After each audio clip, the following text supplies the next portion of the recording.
Dun. Good evening, it's Viola Diamond Hart in preparation for coming very soon Urban Retreat this Sunday, 8th of March at beautiful College House in London. I have my extraordinary guest at the Urban Retreat that has been with us before on the first edition, the second edition, and yes, and it's been such a wonderful person, mentor, author, business consultant to have around and to get inspirations and motivation from. So here it is, Dominic Knight. I can't wait to share the blessings that he is sharing with the world and universe to inspire the others, so they are also achieving their successes, the dreams coming true, and all that you can do. I'm not going to. Oh, here we are. Hi, good evening. Oh, I can't hear you now. Wait. Okay. Apologies. I did not unmute you. Good evening.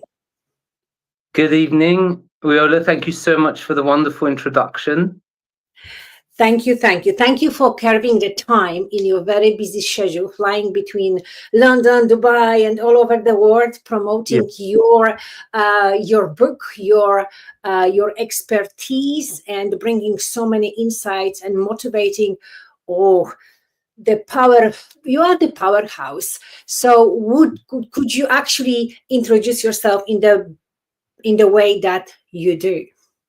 Well, I'm Dominic Knight, and for over 20 years, I've worked in the area of human potential. I've had a practice in Harley Street nearing 20 years, and I've worked with every type of person imaginable and every type of problem as well imaginable. And I can conclusively say that there's a resolution and solution to absolutely everything. I always stand by that. And I've also taken people from the conception of an idea to build products into what have become household names as well. Currently, I'm back and forth in Dubai and New York, where most of the work now, I'm working with a number of quite prominent influencers who have become boxers. I'm also working on a really interesting project alongside Dr. Ariana Massotti, who is the scientist who's discovered a phenomenon called post-workout therapy. And what that is, it's a prime window where your mind is most open and susceptible to change, which is about 30 minutes after a workout. So I'm really excited to be part of a team that's researching that, and a scientific paper will be coming out soon based on that. And that aligns very well with the work that I'm doing, because I always look at the prime moments to create change in another human being. It is amazing. I mean, I've seen that, some of that journey, and having you at Urban Retreat, inspiring the others. And it's been such an extraordinary journey, and having in mind, the title, The End Gamer, and the way you put it, as I do have your book, and many people as well, which we're going to have during the Urban Retreat as well. So the End Gamers, you are the author of this book, The End Gamers, the Architect of Destiny. And the way that you put all of that into flow, it feels so easy. And that's because it is. And sorry to interrupt you, but please continue. Mm-hmm. And it's I remember, it's all the struggles, everyone was saying, it's too difficult, you will never make it, from the background, from very childhood, and all the people that kind of jealous, and they cutting your wings, and then you believe them, and then it's so hard to actually push through, and you feel excuse my language, it's so hard, I'm not gonna do it, I gave up so many times. And then you come across, and it's just oh, it's Jesus, it's easy. You just have to find the people who are actually doing it and who know how to inspire you. I'm not so great with motivation. I think it's due to the past, whatever was happening. It's like I'm more opening to inspirations, and I find you truly inspirational. Thank you. And because it's about doing the things that inspire you, and the things that come naturally easy to you and that you like. And in that realm, you cannot fail. Like, motivation is more utilized for, like, you need to motivate yourself to do things that you don't want to do. But when you're inspired, or there's something that you have a natural infinity towards, or that really captivates your attention, like, you don't need someone to force you to do that. You don't even need to force yourself to do it, because you want to do it. And the really interesting thing is, when you're doing the things that you love, the genius faculty of the brain lights up. The only thing that gets in the way are people's belief systems, where they think they can't do something. And in fact, that idea is incorrect. And within the book, I dismantle those misconceptions that we have about our potential. Yes, we do. I mean, it's like when it's like at the top, well, here in this book, that sentence, when was the last time you felt you could do anything? And it's just like, it's a little bit like, oh, well, but then you come into kind of that cloud, into that bubble. It's like, yeah, I remember that. And it's just like, you can actually do anything. And it's not empty motivation or just trying to get a person to feel good. I build a really compelling, argument and reasoning that actually what it's true. Let me give you an example, Wiola, which I shared with the group the other day, and it's really quite interesting. If you take someone who's never stretched before and you ask them, can you stretch like a ballerina? Could you do the box splits? They're going to say no. How many people can do that? Like, very few. You can't do it. But in fact, you actually can. If you gave someone an anesthetic with absolutely zero training and they're completely out, and you stretch their legs into a box split, there's zero tear. The body has the potential to do it. The reason they can't do it in a waking state is because the mind has these guardrails. It kicks in, it contracts, it generates pain and all these type of things. But the body's potential is there. Now, if you follow along with me here, those guardrails are there as well. When we want to do something, if we don't believe it's possible, the brain literally comes in and clamps down on your potential. So it's about getting yourself into a place where you truly believe in your potential. Now, there was a professor called Andres Ericsson, and what he discovered from 30 years of research, looking at the most outstanding people in all of human history, he was called, like, Andres Ericsson was called the something along the lines of the professor of masters. Like, he just studied mastery, he studied exceptional people, and he studied genius. But in 30 years, he discovered that there's no such thing, right? It's just a person who is very passionate about what they were doing, and they absolutely loved what they were doing. And there was a deliberate, correct practice in that thing, and then they excelled. They got to a place where their results were outstanding. Why? Because they loved what they were doing. They were dwelling on it all day long. There was no one on the outside trying to get them to do it, because they wanted to do it. In fact, there's really interesting scientific studies that children are super creative when they start out. The moment you enforce them and you say, well, I'm going to grade you on this, and if you do well, you get this, or you get punished, guess what? It reduces. Their ability actually goes right the way down.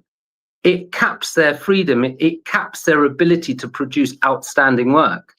So because we're living in a society of judgment and comparison and negative messages from the media and family and religion and society, it's very difficult to step out of that. But when one does, and recognizes that when people say you can't do something, that's an expression of their own limitation. Because they can't do it, they try and impose that on another person, right? But it's not true. And that's why the most important thing is really to not listen or believe or buy into everything that you hear. Yes, it's true. Some people will go, like what you are saying, you can't do it. Some people will go like, okay, watch me. It's like either select, okay, I want to do it. And then I'll go like, no, actually I'll do it. It's just like that warrior within opens up. And especially when we are like, this is like, we are going to talk about the end gamers, how to get into that. Yes. The thing that we desire. We're talking about the navigating love and connections and so on.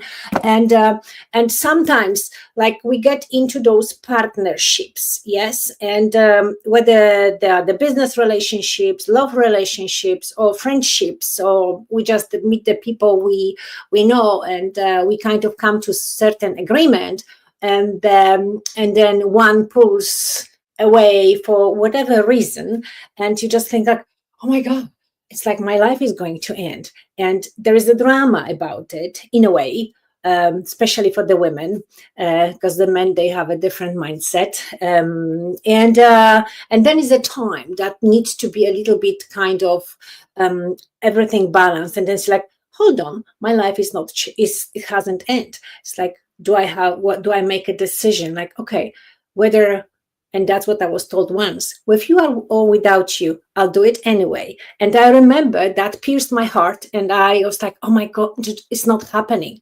But then as I grow, as I understood that actually was the power thing to do, and very empowering. And now when I'm kind of on the other angle, when I rebuild myself, and whatever happens, I said, yeah, exactly, with you or without you, I'm going to do it. Exactly, because here's the thing. If you don't follow your natural calling, let's say you're in a relationship with someone and you're not doing what you truly love, you'll end up resenting them. And resentment is what breaks the infatuation and breaks the entire relationship.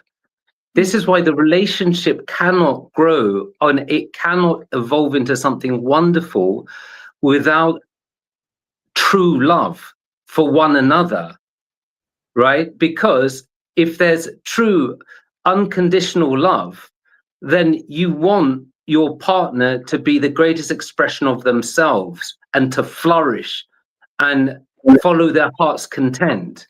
But if you don't, and there's fear, well, what if I lose them? Or, what if they leave for someone else, X, Y, and Z, and all these other external factors, then it fractures and it ends the relationship. But most of the time, what I'll say is going on, and I'm going to kind of rewind a little bit, with men, it's quite interesting. They don't show it, but when they're in a relationship with someone and it ends, it's on par with death. Right? They cannot. That's why they get super clingy and they try and do everything at the end of it. They cannot process it. It's extremely difficult. But here's the thing, like when we go through heartache and breakdowns and this and that, it's not about saying, well, I went through difficult things in the past, so I've got no great role models. Yeah, but then you can learn what not to do. You can write your own script. And the reality is relationships are like the happiest moments of a human being's life across all cultures. This has been studied. It has 3 components. The happiest moments of people's lives will have novelty. They'll have, it's quite something new. There's an element of challenge, and there's connection. There's a relationship. Those 3 components comprise right across every single culture our happiest moments. The happiest moments people have in their lives are with the people that they connect with, the people that they love. But what it is, I think the error more than anything is in partner selection, in choosing the person that you love and that loves you and that's right for you, and recognizing that in the book, it's a really wonderful book called The 5 Love Languages. And this is the most powerful quote. I see everyone saying it, but literally no one applies it. what you do for your partner, like let's say a man is to spend on a woman, or a woman is to make his bed, or X, Y, and Z, and they're following completely traditional roles. It's not a role. You're doing that out of love for that person, out of appreciation. So if that person's language is physical touch, the connection is purely out of love for them, not, well, I have to do this because it's a duty, or I need to spend X, Y, and Z. No, that becomes a transaction. And in a transaction, it can never work out, you see. And I would say that if we look at the breakdown with relationships and this and that, it's down to that thing of, well, I want a person that's X, Y, and Z, and the person saying, well, I want a person with all these, but what about, where is the conversation about you want someone that you truly love and that loves you? Yes, we can look at the practical things, but when two people are really, truly connected, guess what? You know, it works as a catalyst to take them to a whole nother level. If you look at the greatest inventors and entrepreneurs in the world, whether they're straight or even gay, guess what you'll find? A woman. It was the love for their mother. It was the love for the woman that they were in love with. They were doing it for their daughter. There is a woman in the equation every single time, right? Without a doubt. This is why it's about taking for men and women, is to understand the gaze is very different.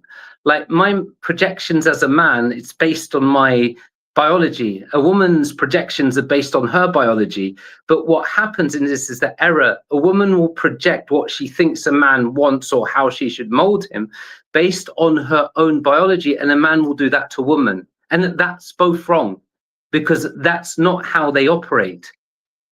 But if you can truly understand the person that you're with, and you can truly start to provide those things that will satisfy them, then that begins to create that is the ingredients for absolutely a wonderful relationship. Yes. Well, let's wish and bless everyone who is kind of in a relationship, and or they are kind of struggling with it.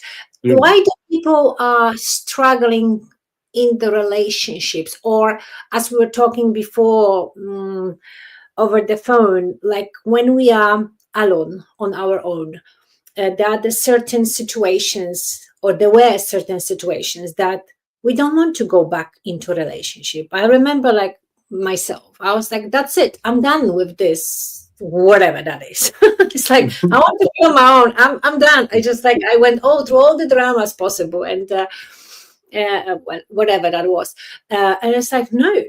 And I just like focus on myself, like, what is it that I want, how I want to rebuild myself, whether it's going to happen or not. It's just, I didn't care anymore. And that energy allowed me to kind of lift and shift and heal lots of wounds, and also kind of straighten the mind. And here it's like, I have this, look at that, navigating the shadow. So moving through relationship challenges with clarity and power. And that separation, that I consciously chose to separate myself from relationships, it's like gave me that clarity and power. What is it that I truly want? How do I want my life to be? What kind of man I want to have in my life? There are like many people around, as they say, like many trees in the woods. Yes, you can choose, you can have anything you want. But then what is it that we truly want? How do we find out, Dominic? Well, I mean, look, here's the thing. I was having a conversation with a friend of mine, and she's a very successful entrepreneur, and she's got these huge visions. And then she was saying to me the classic line of like, I'm going to do all this and this and this, and then I'm going to find someone. And I said to her, look, like, you can have it all. What people do is they impose conditions. In order for me to be with someone, I need to have X, Y, and Z in place. Or because I went through difficulties in the past, if I meet someone again, then I'm going to go through X, Y, Z. No, right? If you've learned from that, right, you've learned what worked and what didn't, where you were wrong and where the person was wrong, right? And you've evolved through that. Then it comes down to what you truly desire without imposing the condition. You see, this is a thing, because people might think in their mind, well, I need to do all of this and then I'll meet someone. Look, what if you can have all of that while you're with someone? What are you waiting for? But if you don't want to be with someone, it's absolutely fine. There's nothing wrong with that. But it's not to put the condition. This is the error that people make, because here's the thing, that condition will change into another condition and another condition. It's just recognizing what will truly fulfill you and what you want. And the reality is, relationships amplify the whole experience of life. And that's why we have such an urge and such a yearning within us, even when we're out of it. Here's the other interesting thing. When one is out of a relationship, they're thinking about relationships. When they're in a relationship, they're thinking of being out of a relationship, right? So it's like, yes, there's positives and there's negatives to both. And the idea, well, you know, you shouldn't go into a relationship to complete you. I mean, that's kind of like partially true, but love is a synthesis of complementary opposites. So when a man is drawn to a woman, he may be bridging off of her beauty. He may not be nurturing himself, but unconsciously he is bridging nurturing from her. She may not be highly driven, but she's bridging the drive off of, let's say, a competent man, right? So it's not just the, well, this person's this and that. No, we have particular things that there was a really beautiful quote, which I put in the book, which was like, you know, each of us are, you know, angels, but with one wing. And, you know, we can only fly by embracing one another. So that union has real power to it. People who have been in a relationship, what they normally say is, well, you know, relationship ended, it failed, but it didn't fail. Why would you say it failed? You know, I was saying this to a friend of mine the other day. He has a son, and he had a son quite recently. The relationship ended, and what a successful relationship. You have a child, successful for both of you. If the duration is not a parameter for success. You know, in fact, I would look at it like this. If someone's in a relationship for 60 years and 50 years and it's a complete nightmare, how is that successful? Right? It's not duration. And if the relationship ended where it wasn't right, well, it served its purpose during that time.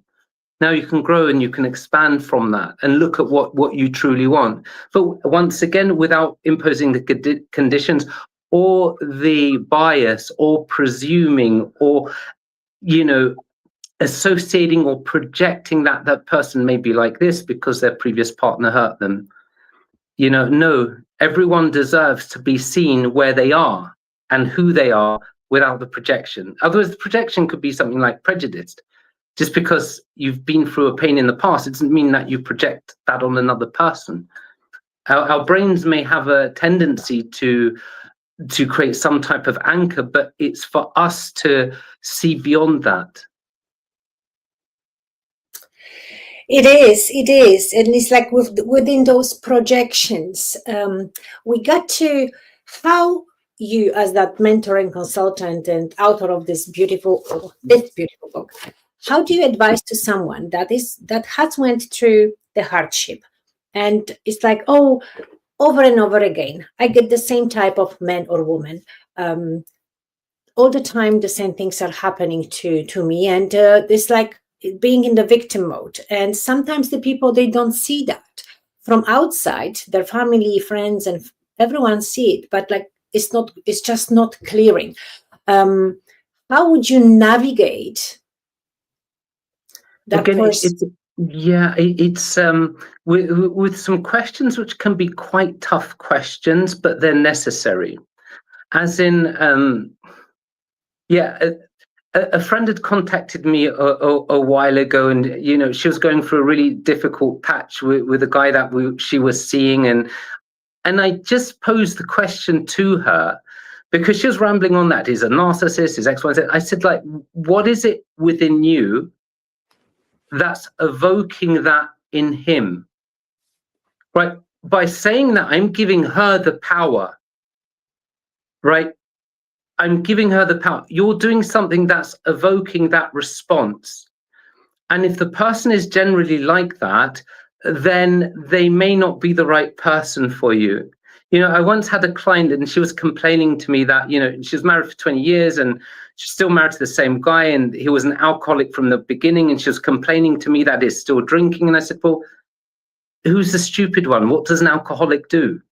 Like, they drink, right? So it's not like there's nothing to complain about, right? It's like you're there, you're consenting, the power is within you. But what happens is people have fears of, you know, and the fears are because they've invested so much time and so much energy. They think, well, what will people think? What will people say? Or X, Y, and Z. But sometimes it's worth working through that, because there's something that drew you two together that was irresistible, that was so powerful. Right. And when people go through a lot of unpleasant experiences, they create loads of unpleasant associations. So if they go through marriage counseling, if the person doesn't know what they're doing and they're talking about problems and why they're mad at their partner, they're just piling up problems, and it destroys them. What I would do, and what I've done in the past, if I was working with a couple, I would ask them very simply, like, what was that first moment, or that first realization that you had for yourself on the inside that, yes, this was my person? I get them to start remembering how they initially connected. And here's the thing, the dynamic as well. This is why, just like anything in this life, education is key. If people have had a wonderful, incredible relationship with longevity, of course, they've had ups and downs, but it's been consistent. And this has been studied, by the way. You can't just wing it. It doesn't just happen, right? It requires deep understanding. Like, a man must understand how to, the containment, as in, if a woman is going through a difficult patch or there's destabilization there, he must be in his masculine, not trying to fix it, but to stabilize her emotions. Like, if you look at a picture frame, right, the man can be the picture frame, and let's say there's a picture of a storm, the woman will be the storm within that frame for a moment until things settle. But men don't understand that generally, so they'll jump to attempting to fix. You won't feel safe, and it will disrupt the polarity, and it will end. And whereas women, they won't understand the thing of a man. Here's the interesting thing, Viola, by the way, right? A man, whatever level of success he is, in his mind is, if things dip or things go down, will she still be with me, or will she jump ship? That's a man's primary fear. Now, guess what? If the guy's a billionaire, he will have periods where everything starts to collapse, where the government may be after him, where he may lose everything, and many a times his partner will disappear, right? In his mind, if he's got that safety and security and stability, that woman will always be by my side no matter what. He will always be with her. Likewise, if you look at a woman, if she feels that she's the most desirable woman on the planet to that man, and he will never leave her for another woman, right? As silver hair appears, right, she becomes even more attractive in his eyes. He has that content. She's not going to suddenly disappear. Absolutely. I totally agree. Yeah. I know many beautiful relationships that kind of went to pieces just because there was no safety and stability for the woman. She did see what she see, and then she says, like, you know, it's like, I'm not the only one there. I can feel the essence, like it's like hasn't been cleaned or something was happening. Like many empires, like my friends, they kind of, I was like, oh my God, how did it happen to you? And then he goes, you know what, I went for that beautiful girl, and just because, you know, my attention went out, all that I have built with my wife, it's just disappeared. so quickly. You will not believe that I lost everything. Because, she was the container that she holded that space for him, with him, and so on. And it's like, till now, he says, like, that was the biggest mistake of my life. Just that hinge of that desire that I wanted to have for a little bit. Again, what I will say again with that example as well, there's an immaturity on that man's side as well, right? And there are some men that they won't waver. And it's not that I need to do my best not to waver. They're just not inclined to waver. And this is why one of the things I said early on was in partner selection. So how do you select a partner for you?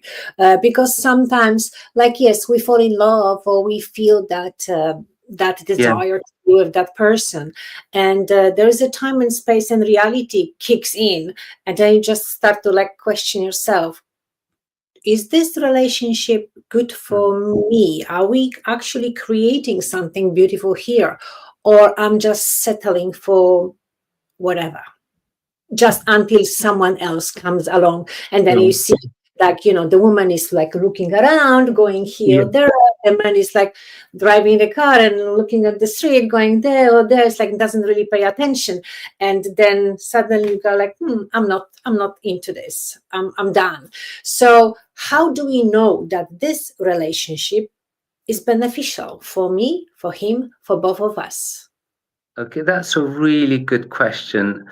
The way I will answer it is kind of in two parts. First of all, no matter how wonderful that relationship is, predictably, it will start plateauing. Now, here's the thing. Outside of relationships, if you're studying something, learning something, guess what happens? You will predictably plateau. You could be the smartest person on the entire planet. It will still flatline at one point. The time, and this is where genius appears, when people work through a plateau, they hit their next spike of growth. That holds true for relationships. Now, both sides, this is why I said there's an immaturity. If the man's primary fear is her jumping ship when things aren't going right, it's going to cause a collapse. If the man is immature and just soon as the next sparkly object comes in his periphery, that's an immaturity. That's not a man that's matured, right? There's an immaturity there.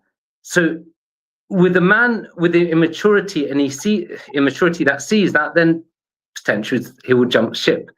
And this is why it's really getting to the depths of the person that you're with and having them ensure and understand your needs and wants, and that's reflected back at you. Then you're giving yourself and your partner every potential for that relationship to flourish. Without it, it can be nearly impossible. Yes, some people are too shy to say what they want. When is the time within the relationship, whether is that the love relationship, the business relationship, any relationship really, is that the same principles? When is the time, the best time to say, this is what I want, this is what are my dreams, this is what are my desires, this is where I'm going? Continually, because you're growing together in a partnership. That conversation always has to be there. It must always be there, right? That way things flourish. There's a mutual understanding. There's a connection there, right? I agree. But yes, we are. Mm-hmm. And again, this is why it comes down to the communication aspect and the generating that real connection and building something together and being all that you can be and more, right? And mirroring that to your partner and vice versa. Because without that, as you see, it comes down to communication. In the book 11 Minutes by Paulo Coelho, when he wrote that book, he spent a couple of years interviewing a lot of different escorts from around the world, and he found that what was going on with men that were visiting these women, it wasn't, well, they were just getting to do everything they wanted with them. No, they were getting to speak with them about what was going on in their lives that they couldn't speak with their partner. Right. So and here's one of the really interesting things. If you take a man and you start entering his psyche emotionally, and he feels connected with you and he feels safe, he's going to fall in love. A woman's process is very, very different to that of a man, right? What women would do in order to enter, let's say, the relationship with a person that they really like, it's really to capture them at an emotional level, not to lead physically initially, right? Because the other thing is this. When there's a connection there, a man, and this is proven by neuroscience, it's really interesting. If you show any man a picture of an absolutely beautiful woman, like, not only, guess what lights up? Like dopamine, serotonin, even oxytocin. Oh my God, I'll marry that woman. Like, a man's brain is wired like that. But when images of very attractive men were shown to women, what in the neuroscientific studies, it was flatline, like nothing other than, oh, a bit of curiosity, like nothing. But the man, the whole brain was lighting up. Now, follow along with me here, right? In physical intimacy, a man does not release oxytocin, which bonds him to a woman, unless he's in love. Now, a man can be in love with a woman that he hasn't even been physically with. Establish a strong emotional connection first. And as intimacy evolves, there's the potential to have something that can really build it into pure magic. Mm. And the other thing for you and for women to understand as well, like with men, when they have when the infatuation starts to appear, again, this is biological, like a level of the masculine polarity starts to quieten, right? They don't want to upset her. They're less in their masculine. That's biological. So if a woman says, well, I'm not really attracted to him now, no, yeah, but work at it. Bring him back, right? He's in love with you. That's why at that moment he's appearing soft, because he's in love. That's a biological fact. Yes. This is what I'm saying. It's not as well. I mean, it is simple if you understand it, but people don't understand that there's chemistry at play. Oh, it's very much chemistry at play, and you need to know how to navigate one, like as the woman and as a man, and be very conscious of that, and see. And yes, like we are the storms, like the emotions and stuff. The man to the container, and if that, I can speak of my own experience, and if that, because I'm very strong and powerful, but also very emotional and very fiery, and all of going on at the same time. And it takes like really kind of mental strength to create that frame. Yes. And if I find that someone is very weak, then like, it's like, what are you doing here? Are you a king? Or are you the Joker, right? What I will say is, you may be doing things yourself that's affecting him in that way, and then is softening, right? So again, but on both sides. He may be unaware to hold frame out of love and not to take things personally, right?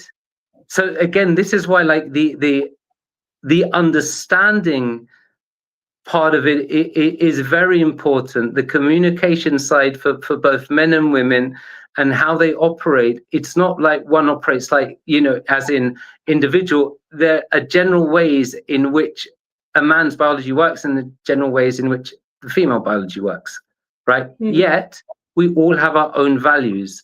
That's why when you're with someone and you start to observe what they need and what they want, and you're able to fulfill that, to them in just the way they want, then it can really grow into something special. And further, I'd like you to consider this as well, and this is like for both men and women. The reality is this, like with physical intimacy, it actually gets better over time with the same partner. Reason being, it's much like this, you know, if you were watching a couple of, you know, let's say Olympic ice skaters or dancers, they're not switching partners every 2 seconds. No, they're working with that same person, right? It just keeps getting better with time. If there's that connection there, and there's that safety there for both people, and that non-judgment and exploration for each person for what they truly need, then you have that real intimacy. Then you can have that real depth of intimacy. Yes, depth in intimacy and diving deeper and deeper and deeper into love. And then you actually bloom and blossom. And they always say like, oh my God, how did you do that?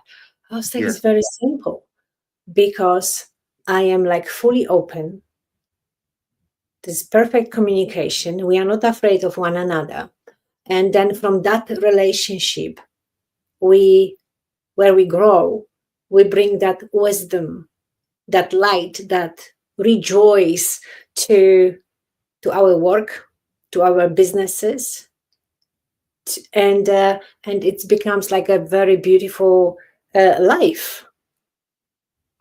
Truly, and again, it's the potential is there, and also recognizing that, you know, there are no one-sided human beings.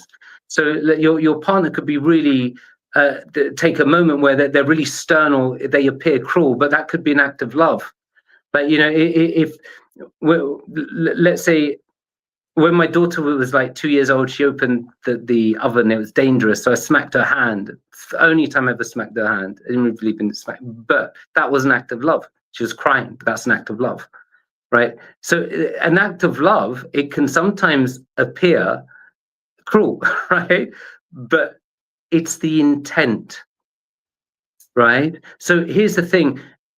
If someone truly loves you and they say something that's mean, if it's not out of ego or attempting to put you down, that mean thing may be said out of love, right? And it's so this is why kind of like the purity of intent and the recognition of that the person that you're with, and learning to love both sides, right? Because you can't have there's no such thing as a one-sided human being.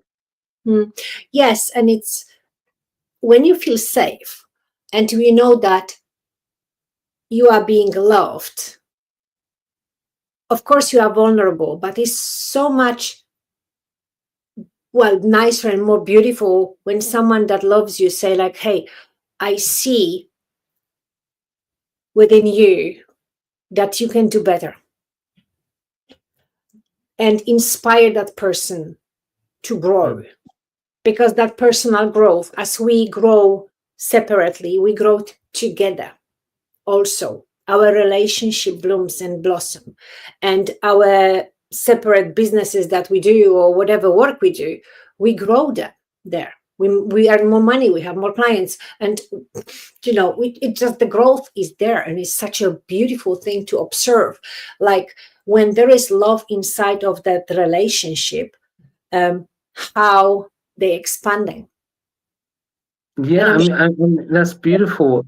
And you see, this is it. And I like the example and the way you said it. Like, you know, I expect more from you. I see that you've got so much more within you. So it's almost like, you know, you're not attacking your partner, right? You're expecting the best from them, you see.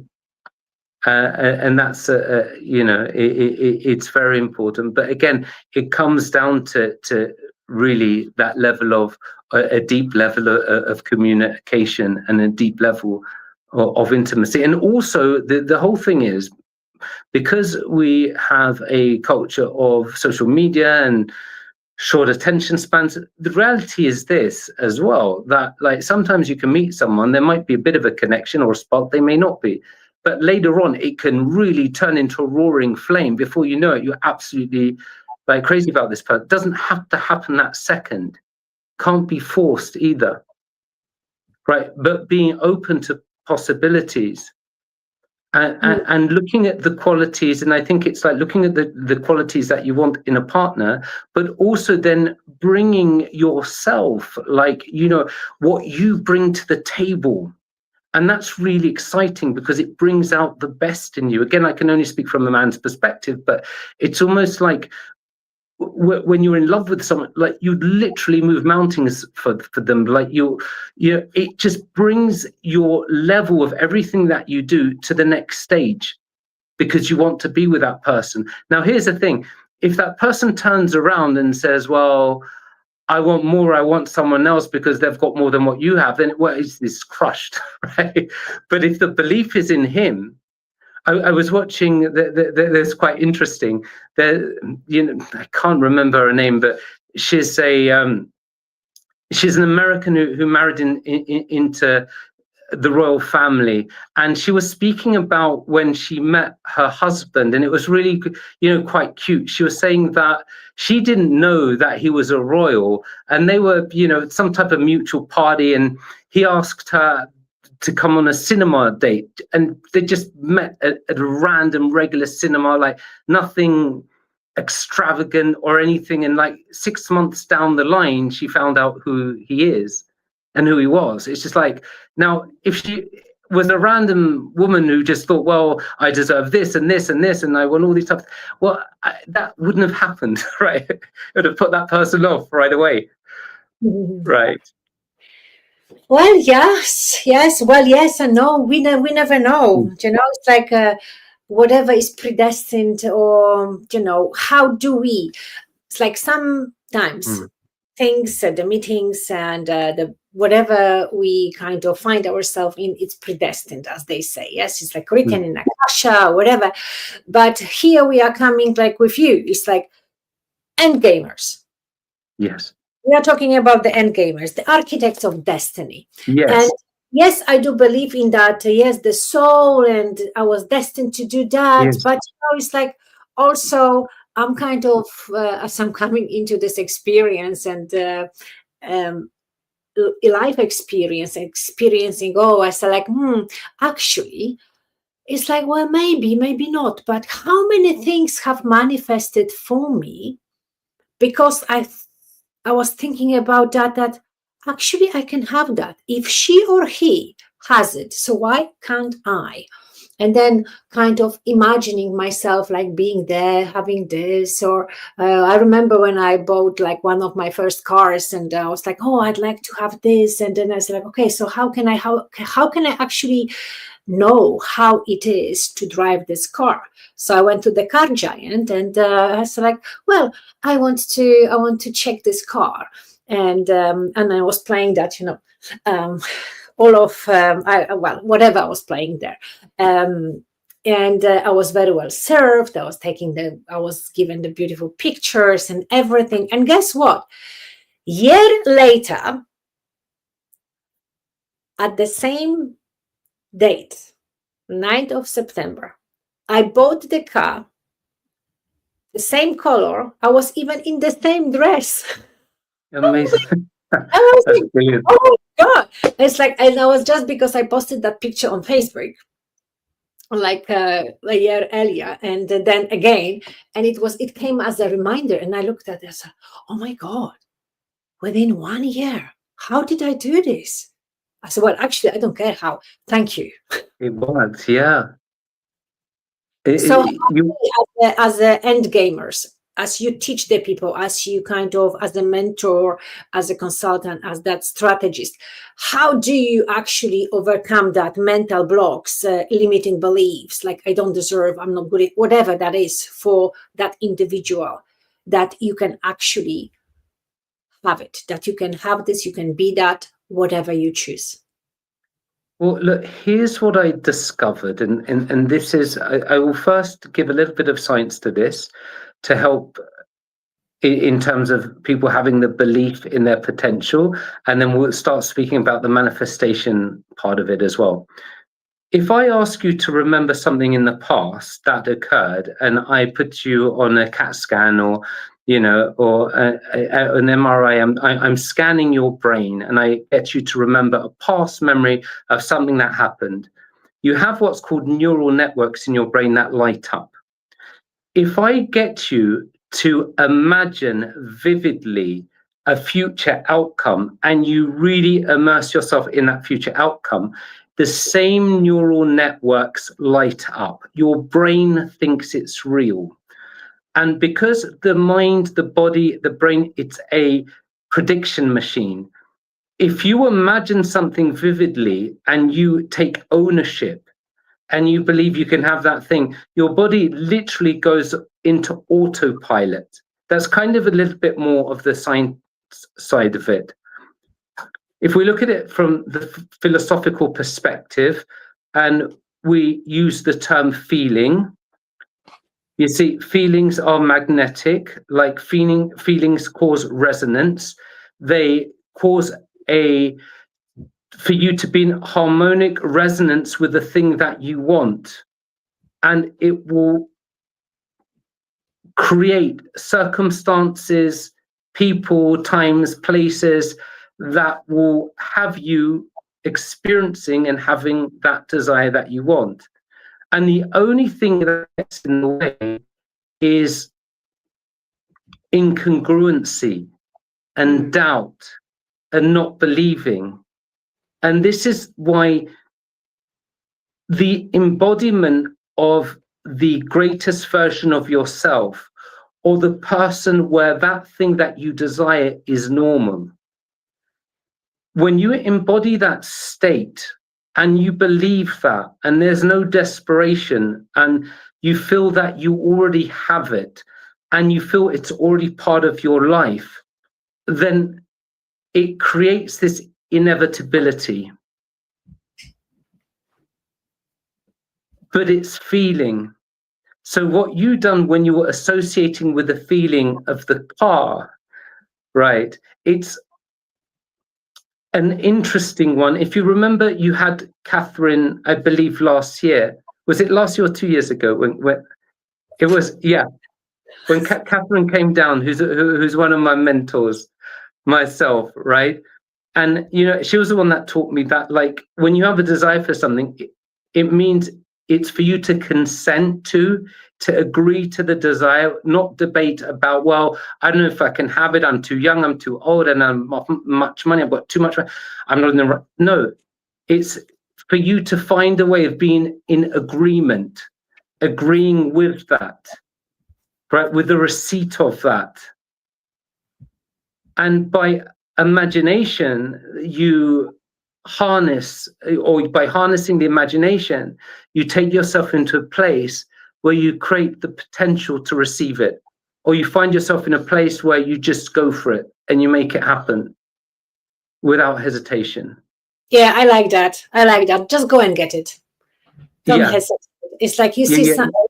I remember it's like so difficult when you are a shy child, and then you the adulthood and you shy and you're always in the corner. I remember I had so many opportunities before, and I was like, no, I can't do this. I'm not good enough. I don't have enough knowledge. And now it's like, oh my God, I wasted so many years of my life. It's like so many people are so ahead. It's just like, I was like, blah, blah, blah. So all that negativity, and it's like, no, that's it. Just go and get it. And if not, find the people who can do it. Exactly. You are surrounded by amazing people, and I'm so grateful for you to be in my life, because, like, any time on Instagram or TikTok comes your video, I say like, yeah, there's the man. It's just like, listen to that, and it's like, and it's such a beautiful way to have you, Catherine, and many other people that are so inspirational, that they're living their dreams, then they dream life, that they're achieving those successes. Yes, we go through the difficult time too. We are just people, and as everyone else. But then having that beautiful, positive mindset that you can do it, and the people that will encourage you. Yes. Especially those like, listen, I'm feeling like today, I just need an uplift, or let's have a drink, or let's go for a coffee, or or let's just sit together and be together, or whatever. So you have this kind of background, and it's like the life, it just like can turn over like in a seconds. So yes. Yeah. I am so grateful, Mr. Dominic Knight, with this book, The End Gamers. People, please do get this book, because this is like everything in a nutshell. And when you understand who is an end gamer, I have this written here: a master strategist who is never constrained by reality, adept at evoking the requisite feelings that turn imagination into tangible form, an architect of destiny. Beautifully said. Thank you for reading that. It's in the book, it's everywhere here, and thank you so much. And I'm so happy, and again, one more time, thank you so much that you are going appreciate this live also with us during the Urban Retreat, the 6th edition, Dominic. Look at that. Wow. And I'm very much looking forward to speaking there. I'm going to be preparing some really, really juicy materials and some good visualization to really get the audience into the ultimate version of themselves, and like, let's solidify that so they walk and talk through the world as the greatest expression of themselves. I'm so looking forward to that. Thank you so much for once again showing up and sharing your wisdom, your expertise with others in your very, very, very busy schedule. And yes, it's like looking forward to bathe in that energy field that you are creating, and in that visionary. Oh, it's just like, I'm already there anyway. Amazing. It's so easy, just like it's like entering that new reality. And yes, I wish that for everybody. And yes, so we are kind of those lighthouses, and I'm so privileged to be in your light as well, to be guided so beautifully. Thank you so much. And do we still have a couple of seconds, a couple of minutes? We can talk. Basically, some of the visualization advancements that I'm bringing are things that I've utilized with Formula One drivers recently, as well as a number of influencers who are big names now in the boxing world, like really, really big names. And the breakthroughs have been absolutely outstanding. So I'm going to be bringing some of that to the table to really get the visualization going. And in fact, thank you as well for mentioning the book. I was giving my elevator pitch to my son about the book, right? So here's my copy of it, right? And I said to him, because he was saying, well, when people ask about the book, how would you describe it? And I said this, right? If you think about that thing that you desire, like more than anything else in this world, like that book is the blueprint of how you become that person, where that thing you desire essentially comes to you. Of course, you move toward it, but that thing moves towards you. You become the person, where things orbit towards. You become that gravity. Yeah, supremely magnetic. I love that. It's like you magnetize that. And on the retreat, I met your son, and congratulations on his success and guiding him through those videos. And the other one, the blonde guy, very big guys, like strong and fighters, and just like so much testosterone, like masculine men. It was so wonderful to have all of you there. Well, I bring quite a crew with me. Some great figures. We do need, like, proper masculinity around. I'm so into it, like creating the spaces where the feminine and masculine are together, not really in separation. So I've been asked many times, oh, shall we let's do the kind of conference for the women, and so no, I'm not doing that anymore. I truly, it's like this world has been so separated so much. We need to bring together that beautiful feminine and that very strong and powerful masculine, whether is that physicality or that mental strength, so you can feel that to bring the balance back to the world.